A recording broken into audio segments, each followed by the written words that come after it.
ஒரு நாள் வந்து ஒரு மீட்டிங் எல்லாரும் உட்காந்து பேசுகிறோம். யார் ரஜினி சாரோட ஃப்ரெண்டு நான் எல்லாரும் உட்காந்து பேசும்போது 2 பேரும் உட்காந்துருக்காங்க. அப்போ அங்கே ஒரு இது ஏற்படுது, ஒரு வாக்குவாதம் ஏற்படுது. அப்போ கதையை வந்து இவரும் சொல்ல ஆரம்பிக்கிறா. சொல்லிட்டு இருக்கும்போது பார்த்தா ரஜினி சார் திடீர்னு என்ன தோணுச்சுன்னு தெரியல, தப்புன்னு நீங்கள் தான் டேரக்டர் அப்படின்னு உங்கள்கிட்ட சொன்னாரா? இல்லை, அவர்கிட்ட சிபி சக்கரவர்த்தி ப்ரோட சொல்கிறாரு நீங்கள் ஏன் டேரக்டர் அப்படின்னு சொல்லிட்டாரு.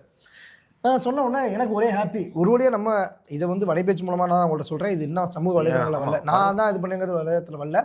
சொல்லிட்டு நான் என்ன பண்ணிட்டேன், சார் இதை ஒரு நாள் ஒரு டேட் ஒன்று ஃபிக்ஸ் பண்ணி இதை நம்ம அனௌன்ஸ் பண்ணுவோம் அப்படின்னு சொல்லிட்டு நான் வீட்டு வந்து தூங்கி எந்திரிக்கிறேன். என்ற சொல்லவே இல்லை, அவங்க அப்டேட் பண்ணிட்டாங்க.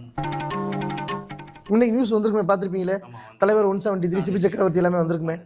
ஆமாம் ஆமாம், நீங்கள் தான் இந்த புரோக்கர் வேலை பார்த்துருப்பீங்க, கண்டிப்பாக அப்பவே தெரிஞ்சிச்சு. புரோக்கர்னு சொல்லாங்க. சாரி, அப்போ கூட நான் வந்து சொல்கிறேன், நீங்கள் வந்து இந்த இதுக்கு வந்து மியூசிக் நீங்கள் யார் இது ஒன்று புரிய போனால் அந்த விஷயத்தில் ரஜினி சார் டேரக்டாக என்கிட்ட சொல்லிட்டாரு, ராஜ்பிரியன் நீங்கள் தலையிடாதீங்க இதில் மியூசிக் விஷயத்தில் பாருங்க அப்படின்ட்டாங்க. உங்கள் வேலையை பார்க்க ராஜ்பிரியன், நான் மியூசிக் அரேஞ்ச் பண்ணிக்கிறேன் அப்படின்னு சொல்லிட்டாங்க சூப்பர் ஸ்டார். இல்லை அப்படி சொல்லலை.